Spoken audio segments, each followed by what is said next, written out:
अक्षरा की दो नंदे होती है, एक ओवी और दूसरी रितु। दोनों का ससुराल एक ही घर में होता है क्योंकि उन दोनों की शादी दो भाइयों से हुई होती है। ऐसे ही एक दिन, अरे अक्षरा बहू, मुझे तो बड़ी चिंता सता रही है।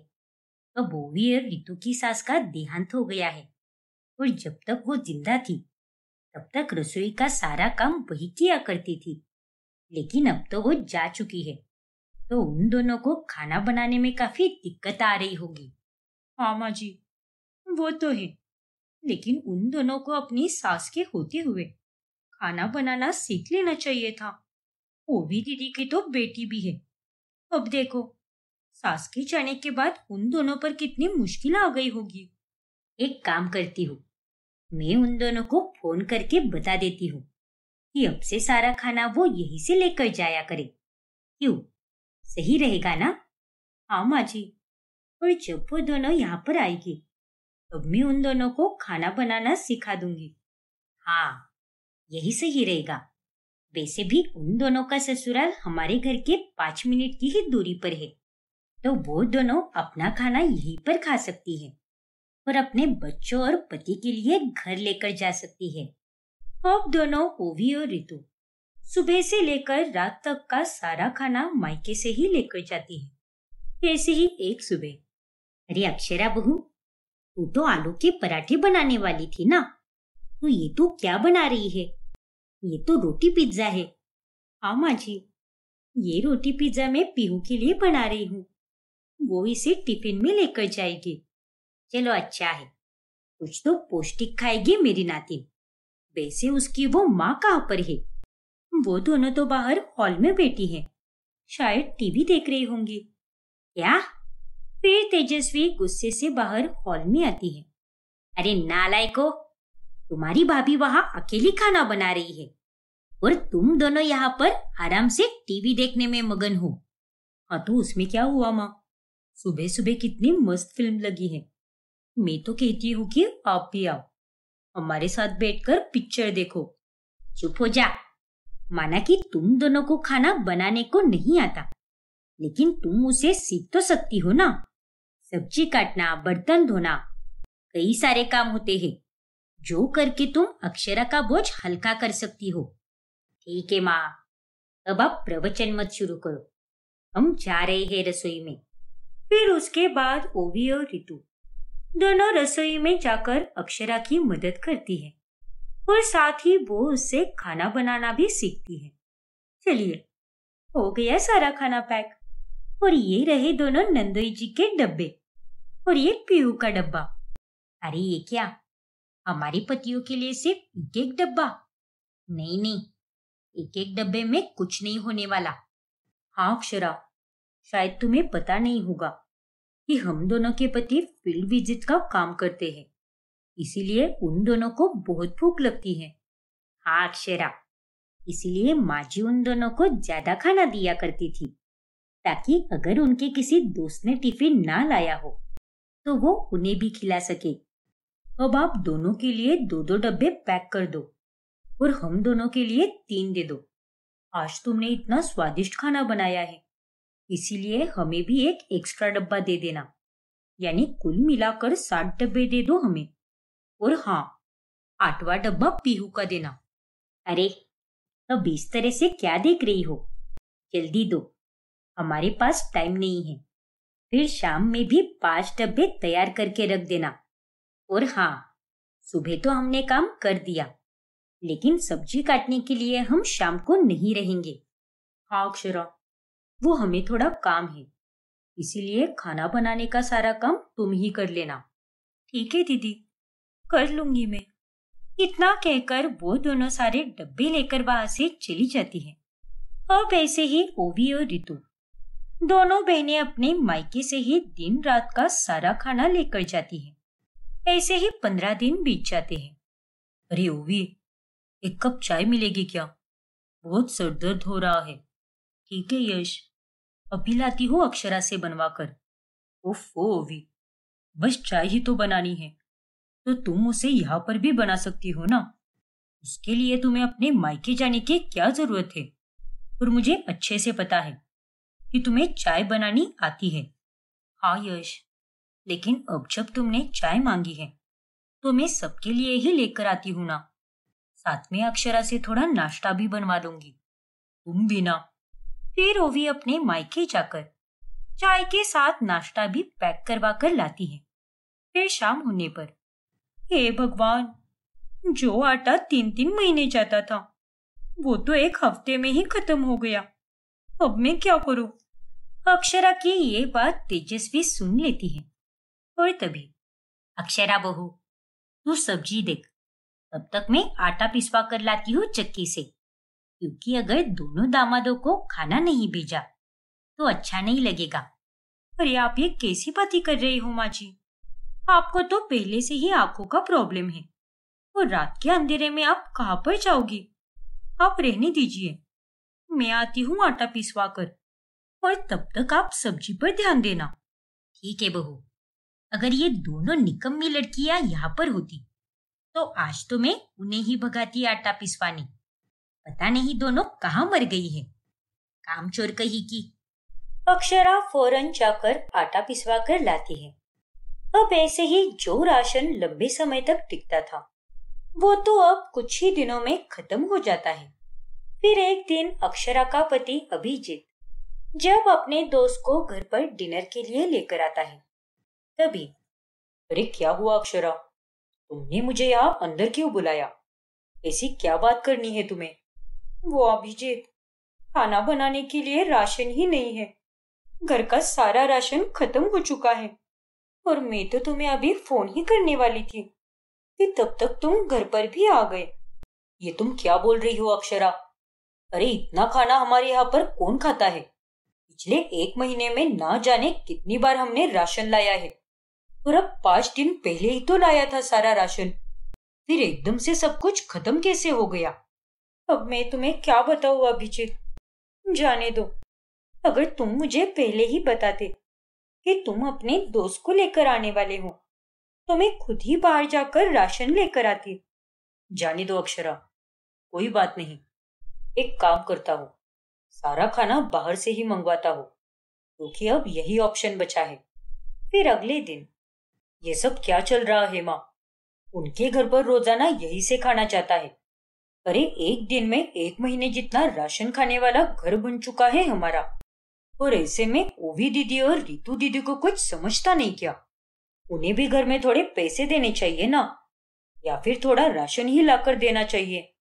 हाँ माँ जी, एक प्रकार से देखा जाए तो अभिजीत की बात भी सही है, क्योंकि हमारा घर तो अभिजीत की तनख्वाह और पापा जी की पेंशन से ही चलता है, और ऐसे में हमारे सारे पैसे राशन पे ही बर्बाद हो रहे हैं। ऊपर से कुछ सेविंग भी नहीं हो पा रही। हाँ बच्चों, मैं तुम दोनों की बात समझ सकती हूँ, लेकिन अब मैं भी क्या करूँ? एक वक्त पर तो लड़के से पैसे मांग भी सकते हैं, लेकिन ब्याही हुई लड़की से पैसे कैसे मांगू मैं? मेरी बेटियों को तो मैं अच्छे से जानती हूँ कि दोनों की दोनों बेअकल है, लेकिन मेरे दामादों को तो थोड़ी अकल होनी ही चाहिए थी कि जहाँ पर खाते हैं वहां पर राशन के लिए थोड़े पैसे भी दे दे। वही तो माँ, दोनों दीदियाँ तो है ही बेअकल, लेकिन कम से कम यश जीजू और आदित्य जीजू में तो उतनी समझ होनी चाहिए थी। माफ कर दे बेटा, मुझे नहीं पता था कि उन्हें खाना देने से हमें इतनी दिक्कत हो सकती है। अगर तुझे पैसों की इतनी ही समस्या है तो मैं मेरे गहने बेच दूं क्या? अरे नहीं माँ, ये आप क्या बोल रही हो? और आप माफी मत मांगिए, मुझे इतनी भी समस्या नहीं हो रही। मैं तो बस बता रहा हूँ आपको। ठीक है बेटा, लेकिन ज्यादा कुछ हो तो मुझे बता देना। ऐसे ही दिन गुजरते जाते हैं। फिर एक रोज, क्यों रे बेशर्मो, इतने दिनों से तुम दोनों खाना बनाना सीख रही हो, फिर भी अब तक तुम दोनों को खाना बनाना नहीं आता। ये आप कैसी बात कर रही हो माँ? अब हम सीख तो रहे हैं ना, और खाना बनाना इतना आसान थोड़ी ना है, थोड़ा तो समय लगेगा ही ना। नहीं दीदी, अगर आप मन लगाकर सीखना चाहोगी तो कम से कम समय में भी अच्छे से सीख जाओगी।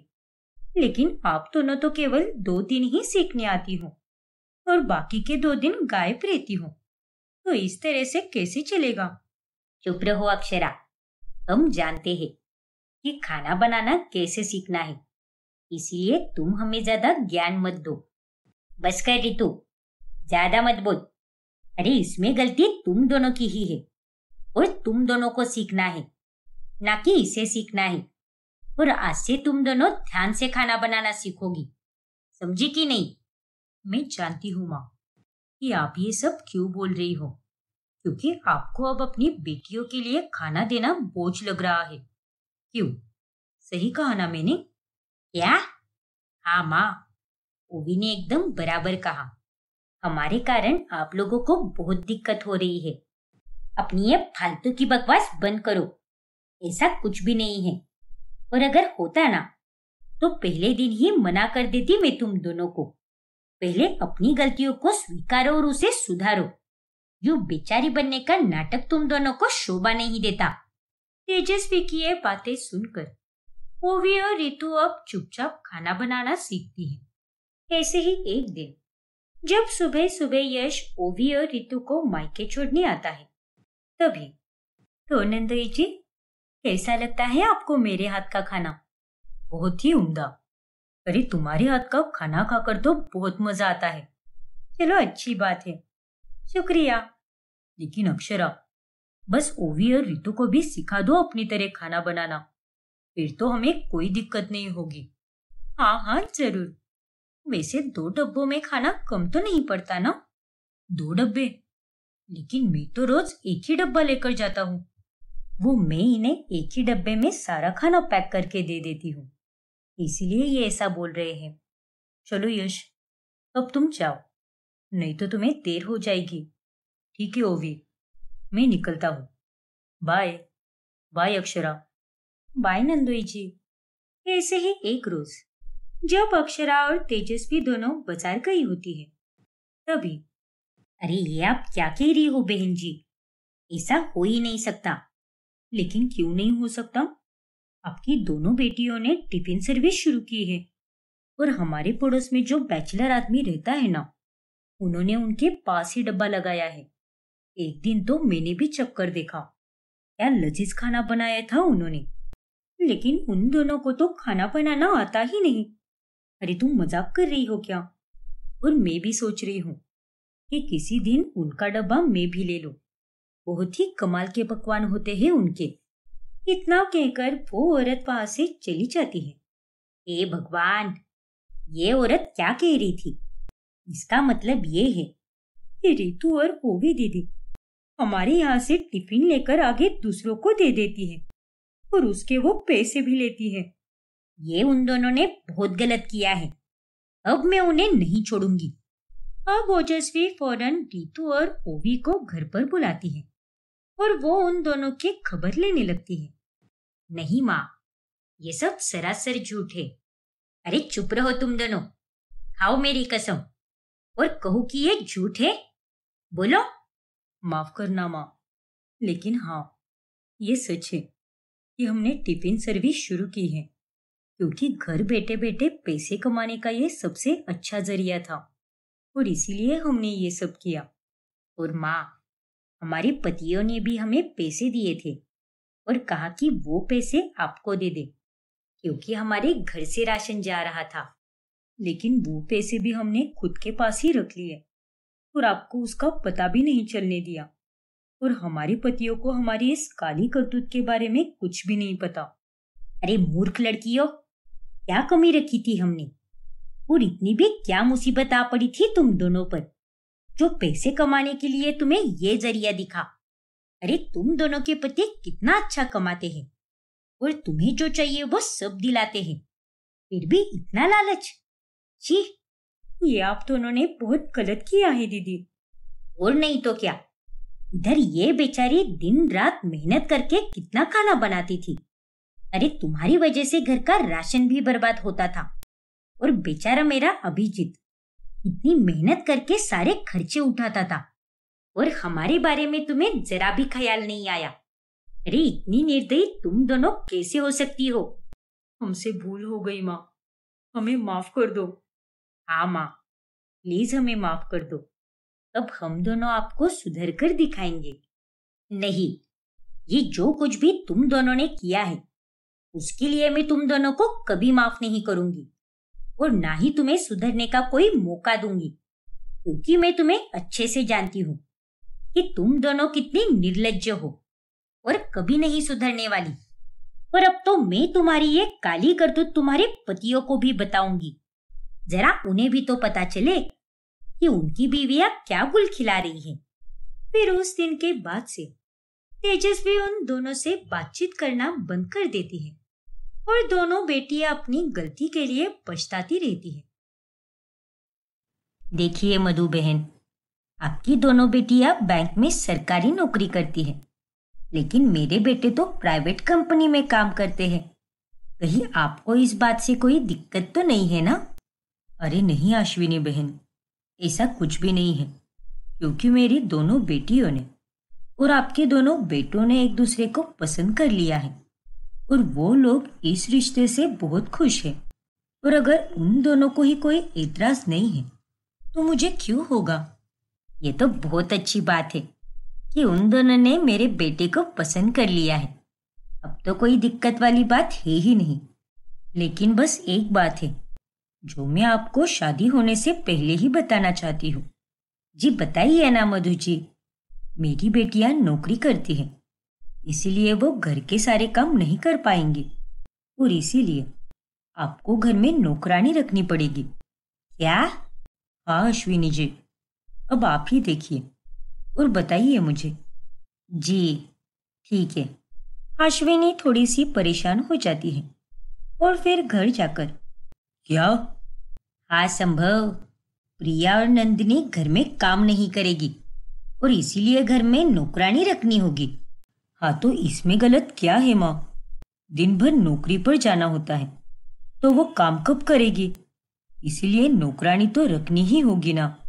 हाँ माँ, इसकी बात भी सही है। अरे चुप रहो तुम दोनों। हमारे पास क्या पैसों का पेड़ लगा हुआ है क्या?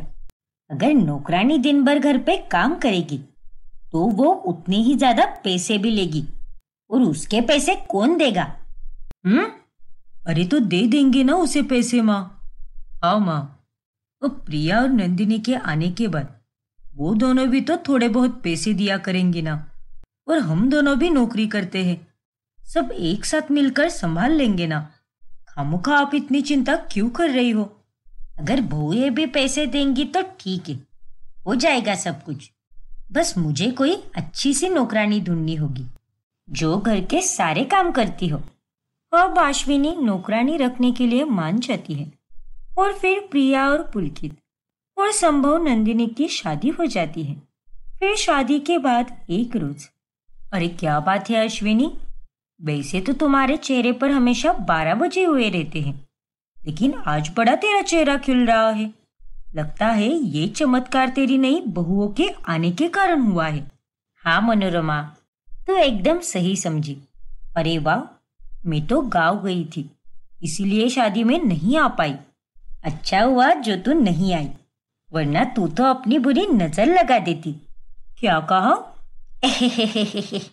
मजाक कर रही हूँ बाबा। अरे मैं आज ही तुम्हारे घर पर मिठाई भेजने वाली थी। हाँ तो ठीक है ना, भिजवा देना, और वो भी देसी घी की। अब घर पर सरकारी नौकरी वाली बहुएं आई है तो इतना तो बनता ही है ना। हाँ हाँ बिल्कुल, क्यों नहीं। अरे लेकिन एक बात बता, तुम्हारे दोनों बेटे तो एक प्राइवेट नौकरी करते हैं, फिर उन्हें सरकारी नौकरी वाली लड़कियां कैसे मिल गई? और उन दोनों लड़कियों ने प्राइवेट नौकरी वाले पति को देखकर मना नहीं किया क्या? अरे नहीं मनोरमा, उल्टा मेरी दोनों बहुओं को मेरे बेटे बहुत पसंद आए। अब क्या कहूँ, मेरा नसीब ही इतना अच्छा है और मुझे अपनी दोनों बहुओं पर बहुत गर्व है। सच में अश्विनी, तुम तो बड़ी भाग्यशाली हो। अश्विनी अब बहुत खुश होती है और हर किसी को अपनी बहुओं के बारे में बताकर लोगों को जलाती फिरती है। अब दिन भर घर में नौकरानी ही काम करती है और फिर शाम में बहुओं को नौकरी से आकर बस थोड़े ही काम करने पड़ते हैं। और बहुओं, कैसा रहा तुम्हारा आज का दिन? बहुत अच्छा माँ जी। चलो प्रिया, तुम्हें तैयार भी होना है, ईशा की पार्टी में जाना है, याद है ना? हाँ नंदिनी, तुम दोनों का अच्छा है, जल्दी काम से आ जाती हो और तुम्हें कोई रुकाता भी नहीं है। वरना संभव और पुलकित की तो बात कुछ और ही है। उनका बॉस तो उन्हें छोड़ता ही नहीं, कभी इस काम के लिए तो कभी उस काम के लिए, बस उनसे काम ही करवाता रहता है। अब क्या करें माँ जी, हम ठहरे सरकारी नौकरी वाले और वो दोनों बेचारे प्राइवेट नौकरी वाले। वो तो है। खैर, पार्टी से जल्दी आ जाना और खाना घर पर ही आकर खाना है तुम दोनों को, इसीलिए पार्टी में ज्यादा कुछ खाने की कोई जरूरत नहीं है। ठीक है माँ जी, हम जल्दी आ जाएंगे। ऐसे ही एक दिन जब संभव और पुलकित अपनी बीवियों को महंगे महंगे तोहफे देते हैं, और तभी, अरे क्या हुआ माँ, आपने हमें यहाँ पर क्यों बुलाया है? अरे नालायको, तुम दोनों के पास क्या बहुत पैसे आ गए हैं क्या? अरे अपनी बीवियों को इतने महंगे तोहफे देने की क्या जरूरत थी? उतने ही पैसे अगर बचा लेते तो वो पैसे तुम्हारे ही काम आ जाते। ओफो माँ, आप भी ना, अब हम कमाते किस लिए हैं? इन्हीं सब चीजों के लिए ना। अगर इतनी छोटी छोटी बातों के बारे में सोचते बैठेंगे तो कैसे चलेगा माँ? बीवियों को शादी का तोहफा तो देना ही पड़ेगा ना। अरे मैं ये थोड़ी ना कह रही हूँ कि तुम दोनों अपनी बीवियों को तोहफा दो ही मत, दो उन्हें तोहफे, लेकिन इतना महंगा भी नहीं। अरे तोहफे की कीमत चाहे सस्ती हो या महंगी, लेकिन उसे देने वाले के भाव तो एक ही रहेंगे ना। अरे माँ, छोड़ो ना इन सब बातों को, आप भी ये क्या लेकर बैठ गई? अरे चुप करो तुम दोनों, जितना कह रही हो उतना सुनो और वैसा ही करो, वरना मुझसे बुरा और कोई नहीं होगा, समझे कि नहीं? अश्विनी की बातें सुनकर दोनों चुप हो जाते हैं। सब कुछ अच्छा चल रहा होता है। फिर एक दिन, क्या ये तुम दोनों क्या बोल रहे हो? हाँ माँ, हमारी कंपनी को थोड़ा नुकसान होने के कारण हम सबको वर्क फ्रॉम होम करने के लिए कहा है, और तो और अब से हमारी सैलरी भी पहले से थोड़ी कम आने वाली है। हाँ माँ, हमें भी ये सब अचानक से ही बताया, और अब हम भी क्या कर सकते हैं? हे भगवान, अब क्या होगा? तुम दोनों की तो तनख्वाह कम हो गई, अब तो हमें नौकरानी को निकालना ही होगा। क्या? लेकिन इसमें नौकरानी को निकालने की क्या जरूरत है माँ? हमारी तनख्वाह बस पहले से थोड़ी कम होने वाली है, पूरी नहीं। हम दोनों नौकरानी के पैसे अब भी दे सकते हैं, अब बेफिक्र रहिए। नहीं नहीं, मैं जानती हूँ तुम दोनों मुझसे झूठ बोल रहे हो, लेकिन कोई बात नहीं बच्चों, हम तीनों साथ मिलकर घर का सारा काम करेंगे और उससे पैसों की काफी बचत भी होगी। लेकिन माँ, लेकिन वेकिन कुछ नहीं, मैं अभी नौकरानी को फोन करके बोल देती हूँ कि कल से मत आना। आज तक की जितनी पगार होगी वो मैं उसे दे दूंगी। लेकिन माँ, हम दोनों घर के काम कैसे कर पाएंगे? और आप पैसों की इतनी चिंता क्यों कर रही हो? हमारी बीवियां है ना, अगर कुछ कम ज्यादा हुआ तो वो दे देगी ना। लेकिन प्लीज माँ, आप नौकरानी को काम से मत निकालो। हाँ माँ, अब आपकी भी उम्र हो चली है, और ऐसे में आप सारे काम कैसे कर पाओगी? और हम दोनों अपना काम संभालेंगे या घर का काम करेंगे? अरे सब कुछ ठीक से हो जाएगा, मैं हूं ना, मैं तुम दोनों को सब सिखा दूंगी। फिर अश्विनी परेशान होकर नौकरानी को काम से निकाल देती है, और उसके बाद में अश्विनी ये बात अपनी दोनों बहुओं को भी बताती है। ये सब क्या है माँ जी? अरे नौकरानी को काम से निकालने की क्या जरूरत थी?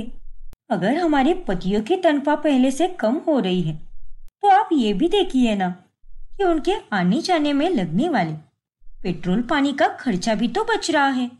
हाँ माँ जी, वर्क फ्रॉम होम होने के कारण नुकसान के साथ साथ कई सारे फायदे भी तो रहते हैं। संभव और पुलकित भाई एक साथ मिलकर सारा खर्चा संभाल लेते। अब ना जाने आप तीनों सारे काम कैसे करोगे? अरे उसकी चिंता तुम दोनों मत करो, और तुम बस अपनी नौकरी पर ध्यान दो। अब जाओ, मेरे लिए जल्दी से चाय बना दो, मेरा तो सर फटा जा रहा है। फिर उस दिन के बाद से अश्विनी खाना बनाना, कपड़े धोना और अन्य काम संभालने लगती है। वही संभव और पुलकित भी उन्हें जो काम आते हैं वो काम करने लगते हैं। अरे पुलकित, झाड़ू पोछा मारना तो तुम्हें आता ही है ना? तो चलो जल्दी से पोछा मार दो, फिर आधे घंटे में तुम्हारे ऑफिस का काम भी शुरू हो जाएगा। अरे यार, ठीक है, अभी करता हूँ। फिर पुलकित को ना चाहते हुए भी पोछा मारना ही पड़ता है और उसका ध्यान कहीं और ही होता है और काम ठीक से ना होने के कारण फर्श पर पानी वैसे ही रह जाता है। और जब प्रिया वहां से जा रही होती है तब उसका पैर फिसल जाता है। अरे नहीं, मेरी तो कमर टूट गई। क्या हुआ प्रिया, तुम ठीक तो हो? हे भगवान, अरे तेरी आंखों में क्या धूल मिट्टी चली गई है क्या? फर्श पर पड़ा हुआ पानी तुझे दिखाई नहीं दिया क्या? माँ जी, मुझे डांटने से पहले आप अपने बेटे की गलती देखिए। किस तरह से उसने पोछा मारा है, सारा पानी फैलाकर चला गया और इसीलिए मेरा पैर फिसल गया। माफ करना प्रिया, वो मेरा ध्यान ही नहीं गया।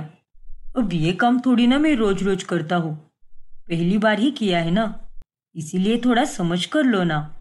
देखा माँ जी, आपने बेवजह ही नौकरानी को निकाल दिया। अब ये रोज का तमाशा होने वाला है। सच में मैं तो परेशान हो रही हूँ आप सबसे। प्रिया गुस्से में वहां से चली जाती है। वहीं दूसरी तरफ जब संभव सारे कपड़े इस्त्री कर रहा होता है तभी वो नंदिनी की पसंदीदा साड़ी चला देता है। अरे बेवकूफ आदमी, ये तुमने क्या कर दिया? अरे ये साड़ी मेरी सारी साड़ियों में से सबसे महंगी वाली है और मुझे ये बहुत पसंद थी, लेकिन तुमने तो इसे जला दिया। सॉरी नंदिनी, मैं तुम्हारी साड़ी इस्त्री ही कर रहा था, लेकिन उतने में मेरे बॉस का फोन आ गया और गलती से मैंने वो गरम इस्त्री तुम्हारी साड़ी पर रख दी। वहां पर पुलकित भाई प्रिया को परेशान कर रहे हैं और यहाँ पर तुम मुझे परेशान कर रहे हो। दोनों भाई काम ठीक से करने की जगह पर बस उन्हें बढ़ाते ही जा रहे हो। माफ कर दो ना नंदिनी, लेकिन आगे से मैं ध्यान रखूंगा। अच्छा बाबा, ठीक है, हम दोनों कल ही शोरूम जाएंगे और तुम्हारे लिए सबसे महंगी वाली साड़ी लाएंगे। तुम्हें जो भी पसंद आएगी वो दिलाऊंगा मैं तुम्हें। नहीं, मुझे अब तुमसे कुछ भी नहीं चाहिए और तुम तो मुझसे बात करो ही मत। लेकिन नंदिनी भी गुस्सा होकर वहां से चली जाती है और अब अश्विनी खाने में झटपट पकवान बनाती है जिससे बहुओं का पेट ही नहीं भरता। ये सब क्या है माँ जी? कल आपने पराठे बनाए थे और आज ये पुलाव, इससे हमारा पेट कैसे भरेगा? और नहीं तो क्या माँ जी, अरे आपको अच्छी तरह से पता है कि हम दोनों दिन भर बाहर काम करने जाती हैं। थकान के कारण रात को भूख भी लगती है और आप यहाँ पर इतना सिंपल सा खाना बनाकर अपना काम निपटा लेती हो। इस उम्र में आपको इतनी भूख नहीं लगती होगी, लेकिन हमें तो लगती है ना। कभी खिचड़ी तो कभी पुलाव, यही सब बनाते हो आप। अरे ऐसा तो नहीं है कि सारा काम आप ही करती हो, हमारे पति भी आपकी मदद करते हैं। आप भले ही एक सब्जी बनाओ, लेकिन कम से कम उसे बनाओ तो। आपके खाने को खाकर हमारा पेट ही नहीं भरता माँ जी, इसीलिए रात में हमें बाहर से कुछ ना कुछ मंगवाना ही पड़ता है और उसी में हमारे कितने पैसे चले जाते हैं। इस बात का आपको पता भी है क्या? जो दे रही हूँ वह चुपचाप खाओ। तुम दोनों का मुंह आजकल कुछ ज्यादा ही चलने लगा है। जहां बोलना होगा वहां पर हम चुप नहीं बैठेंगे माँ जी। इसीलिए कह रहे थे हम कि नौकरानी को निकालकर आपने बहुत गलत किया है। अरे इस घर में हम चारों कमाते हैं और उसके बाद भी आपको कंजूसी करके पैसे क्यों बचाने हैं? देखिए माँ जी, हमें कुछ नहीं पता, लेकिन कल से हमें रोटी सब्जी खानी है, वरना हम नौकरानी को फिर से बुला लेंगे। बहुओं की बात सुनकर अश्विनी अब चुप हो जाती है। ऐसे ही कुछ दिन बीतते हैं और अचानक से अश्विनी की तबीयत बहुत खराब होती है। देखा माँ जी, जिस बात का डर था वही हुआ। ज्यादा काम करने के कारण आपकी तबीयत पर बुरा असर पड़ गया है। अरे कब से हम दोनों आपको बोल रही है कि छोड़ दो ये कंजूसी करना, लेकिन नहीं, आपको आपकी सेहत की कुछ भी नहीं पड़ी, बल्कि पैसे बचाने की पड़ी है। फिर चाहे आपके हाथ पैर ही क्यों ना दुखे, आपको सारा काम खुद से ही करना है। अब देखिए, दवाइयों में कितने सारे पैसे खर्च हो गए आखिर क्या फायदा हुआ इतनी कंजूसी करने का। और माँ जी, आप तो पुलकित और संभव भाई से काम कराती हो। उन दोनों को आधे से ज्यादा काम तो आते भी नहीं है, फिर भी वो आपके लिए सारे काम कर लेते हैं। वो दोनों आपको नहीं बताते, लेकिन हमें पता है कि घर में छोटे मोटे काम करने के कारण उनके ऑफिस के कामों में कितनी दिक्कतें आ रही है। और इतने पैसे बचाकर कौन सा ताजमहल या कुतुब मीनार बांधना है आपको। आपके बेटों की तनख्वाह थोड़ी ही कम हुई है, थोड़ी ना पूरी तरह कम हुई है, और उतना पैसा तो छोटे मोटे खर्चों में ही चला जाता था। हम यहाँ पर चारों कमाते हैं, और ये बात मैंने आपसे 1000 बार कही है, लेकिन फिर भी आप समझने का नाम ही नहीं लेती। हाँ बहू, तुम दोनों सही कह रही हो। मैं अपनी कंजूसी के कारण अपनी सेहत को बर्बाद ही कर लूंगी। तुम चारों काम करने के बावजूद भी मैं कितना सोचती रही, लेकिन अब और नहीं, क्योंकि मुझे अब समझ आ गया है। बुला लो नौकरानी को। इस तरह अंत में नौकरानी फिर से काम पर आने लगती है, और उसके बाद सभी साथ में खुशी से रहने लगते हैं। पारुल और मेघा दोनों सगी बहनें और साथ ही देवरानी जेठानी भी होती है। मायका भले ही एक हो, लेकिन उनके ससुराल एक नहीं बल्कि अगल बगल में होते हैं, क्योंकि पारुल अपने ससुर केदार यादव और अपने पति दीपक के साथ रहती है, और वही साथ वाले घर में मेघा अपनी सास यशोदा और पति सुमित के साथ रहती है। ऐसे ही एक सुबह मेघा परेशान होकर रसोई में घूम रही होती है, तभी वहां पर उसकी सास आती है। अरे बहू, कितनी देर हो गई है, तूने अभी तक चाय नाश्ता क्यों नहीं लाया? तूने बनाए तो है ना आलू के पराठे? आज मेरा उसे खाने का बड़ा मन था। हाँ जी माँ जी, बनाए हैं मैंने। अभी थोड़े बर्तन गंदे पड़े हैं ना, तो पहले मैं उसे धो देती हूँ, फिर आपके पराठे में बाद में लाती हूँ। अरे बहू, तेरी नींद पूरी नहीं हुई क्या? तू कुछ घबराई सी लग रही है। सब ठीक तो है ना? हाँ माँ जी, सब ठीक है। अच्छा अभी आप जाइए, मैं थोड़ी देर में आपके लिए चाय और पराठे लाती हूँ। ठीक है बहू, लेकिन मुझे इतनी भी जल्दी नहीं है कि तू इतना घबरा जाए। वैसे भी तू खाना एकदम अच्छा बनाती है, इसीलिए लोगों को तो इंतजार करना ही पड़ेगा। लेकिन माँ जी, मैं आपको ज्यादा देर तक इंतजार नहीं करवाऊंगी। आप बिल्कुल चिंता मत कीजिए, मैं बस कुछ ही देर में आपके लिए पराठे लेकर आती हूँ। फिर यशोदा वहां से चली जाती है, और मेघा तुरंत अपनी बड़ी बहन को फोन करती है। हेलो दीदी, अरे जल्दी से दे दो ना आलू के पराठे। अभी अभी माँ जी पूछ कर गई मुझे कि पराठे बने कि नहीं। अरे हाँ बाबा, सब पैक हो गया है, आजा खिड़की पर। ठीक है दीदी, मैं अभी आती हूँ। फिर मेघा खिड़की के पास चली जाती है, और वहां से अपनी जेठानी के हाथ के बने आलू के पराठे थाली में सजाकर अपनी सास को दे देती है। मेघा अक्सर ऐसी ही करती थी, कभी होटल से मंगवाती तो कभी अपनी जेठानी से ले लेती। ऐसे ही एक दिन जब यशोदा झाड़ू लगा रही होती है, तभी वहां पर उसका पति केदार आ जाता है, और उसकी आंखों में कुछ चला जाता है। मेरी आंख, क्या चला गया मेरी आंखों में? अपने पति को तकलीफ में देखकर यशोदा अपना झाड़ू वहीं पर छोड़ देती है और जल्दी से अपने पति के पास चली जाती है। अरे जब चश्मा लगा हुआ है तो आंखों पर क्यों नहीं लगाते हो? हीरो बनकर क्यों घूमते रहते हो? हाँ, मुझे चश्मा लगा हुआ है, लेकिन आंखों पर इसीलिए नहीं लगा था क्योंकि मुझे तुम्हारी हरकतें साफ दिखने लग जाएगी, जो कि मैं बिल्कुल देखना नहीं चाहता। अरे बोल तो ऐसे रहे हो जैसे कि मैं मरी जा रही हूँ आपके लिए। अरे दुनिया में इतना खुश कोई नहीं होगा जितनी कि मैं खुश हूँ आपसे अलग होकर। और आप तो पहले खुद की हरकतें देखो, मेरी हरकतें देखने की कोई जरूरत नहीं है। अगर इतना ही है तो तुम्हें यहाँ पर आने की क्या जरूरत थी? दूर रहो मुझसे। जब देखो तब बिल्ली की तरह मेरा रास्ता काट देती हो। शायद मेरा आज का दिन ही खराब है, तभी तो ये पनौती गले आ पड़ी। हाँ तो जाओ ना, जिससे मन करे उससे बात करो। एक तो मैंने आपके पास आकर आपकी मदद करने की कोशिश की, और ऊपर से तो आप ही मुझे अकड़ दिखा रहे हो। जाओ, मुझे क्या, दोनों मियाँ बीवी इसी तरह से लड़ाई झगड़ा करते हैं और इसी वजह से वो दोनों अलग भी रह रहे होते हैं। ऐसे ही एक दिन पारुल खिड़की से मेघा को खाना पकड़ा रही होती है। तभी उसे केदार देख लेता है और खिड़की के सामने आकर खड़ा होता है। बहू, ये सब क्या हो रहा है? तू इन लोगों को खाना क्यों दे रही है? पापा जी, आप यहाँ? और मैं किन लोगों को खाना दे रही हूँ? हमारे सामने वाले लोगों को, जिनसे अब हमें कोई लेना देना नहीं है। तो फिर तू उन्हें खाना क्यों दे रही है? ये आप कैसी बातें कर रहे हैं पापा जी, जिनसे हमारी बनती ही नहीं है। मैं उन्हें खाना कैसे दे सकती हूँ? वो तो यहाँ पर कुछ कुत्ते बैठे थे तो मैं उन्हें ही रोटी खिला रही थी।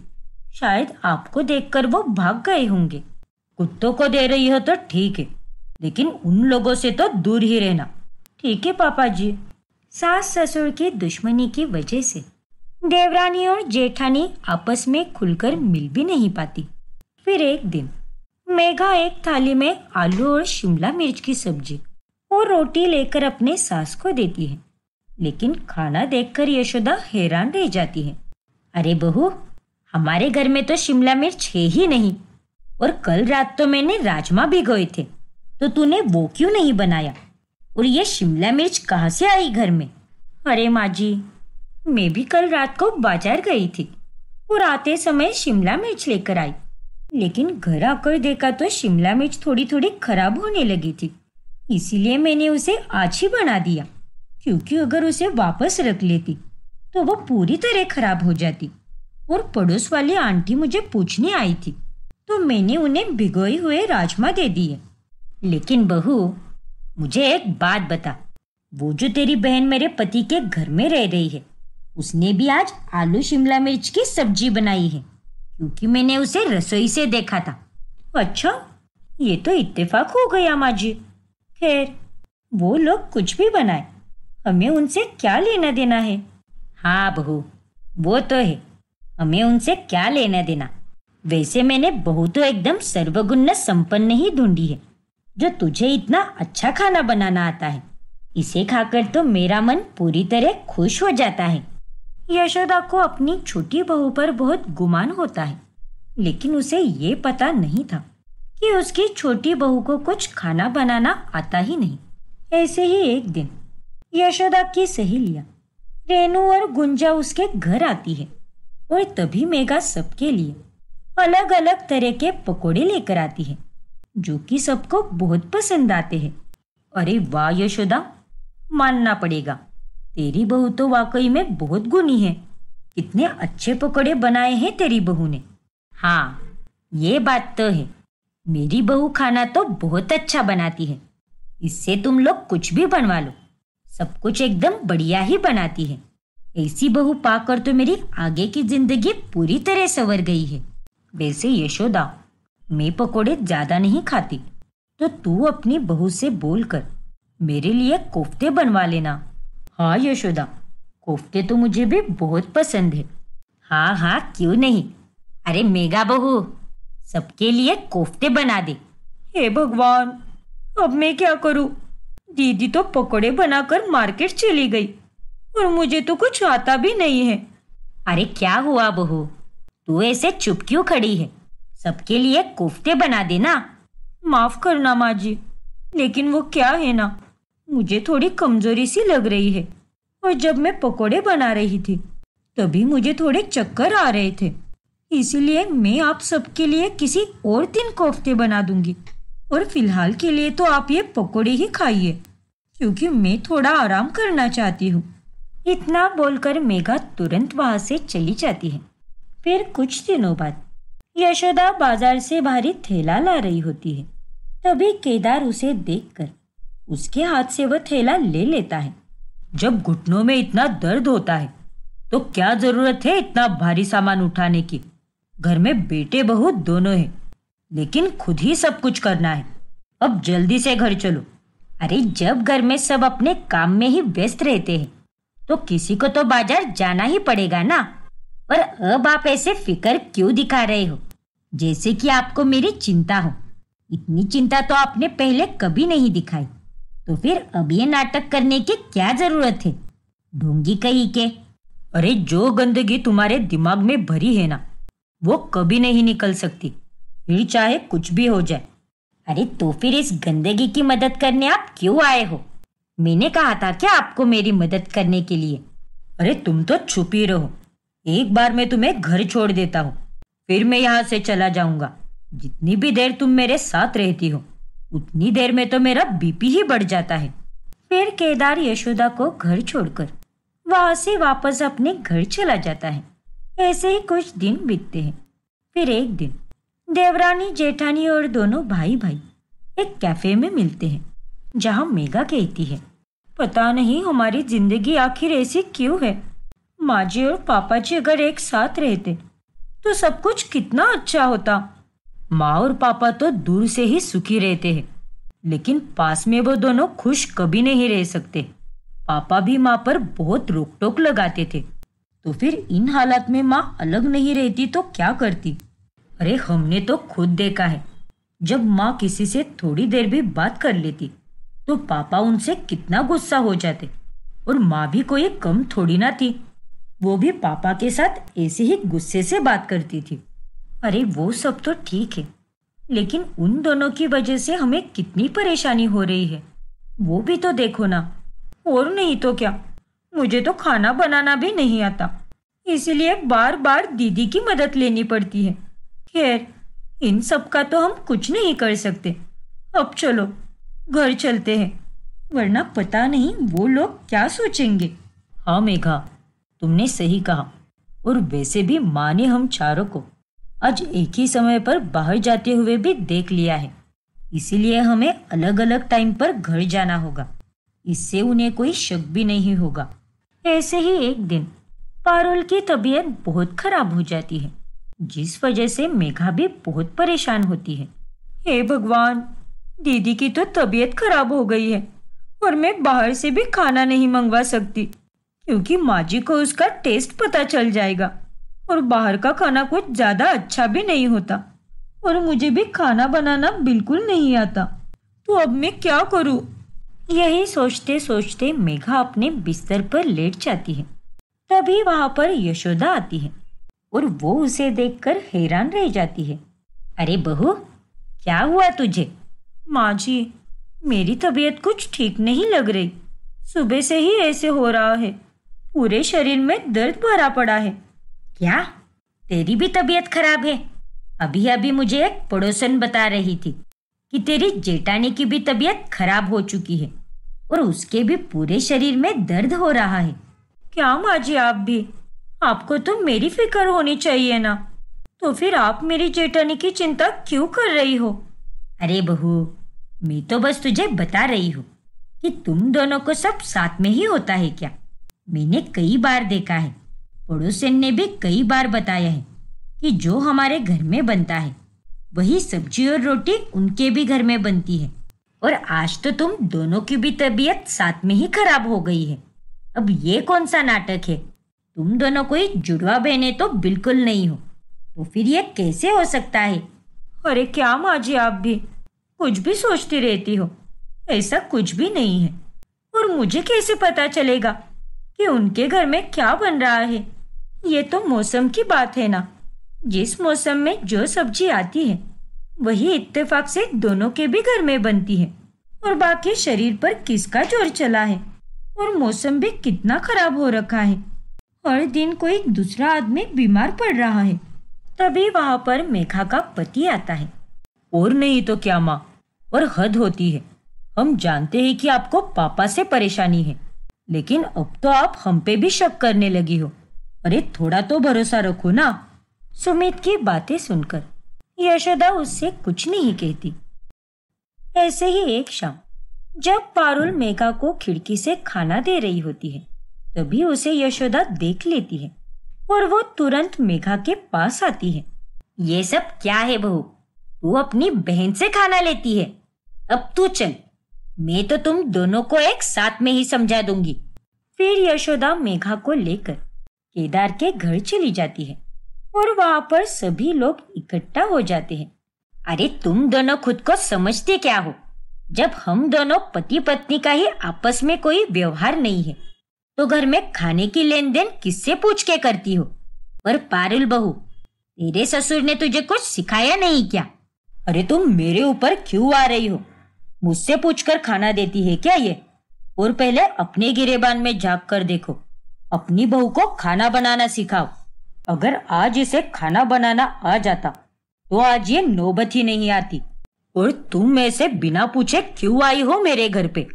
अपनी बहू को लेकर वापस अपने घर चली जाओ। बस बस पापा जी, बहुत हो गया आप दोनों का।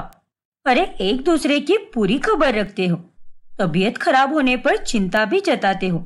यहाँ तक कि जब हम खाने की लेन देन करते हैं तो पापा जी आप माँ जी के हाथ के खाने का स्वाद भी पहचान लेते हो, लेकिन तब आप पूरी तरह से चुप रहते हो क्योंकि आपके दिल में प्यार है। और नहीं तो क्या। अरे प्यार तो एक दूसरे से कितना करते हैं, लेकिन उनको साथ में झगड़ा भी करना है। देखिए, आपको अपना नहीं सोचना तो मत सोचो, लेकिन अब हम अपने बारे में जरूर सोचेंगे और आज से हम लोग साथ में ही रहेंगे। और आप दोनों को जो भी परेशानी है वो आप बात करके सुलझाओ, क्योंकि अलग रहने में कुछ नहीं रखा है। क्योंकि बुढ़ापे में बच्चों से ज्यादा आप दोनों को एक दूसरे की साथ की जरूरत है। मेघा और पारुल की बात सुनकर केदार और यशोदा की आंखें खुल जाती हैं और उन्हें अपनी गलती का एहसास हो जाता है।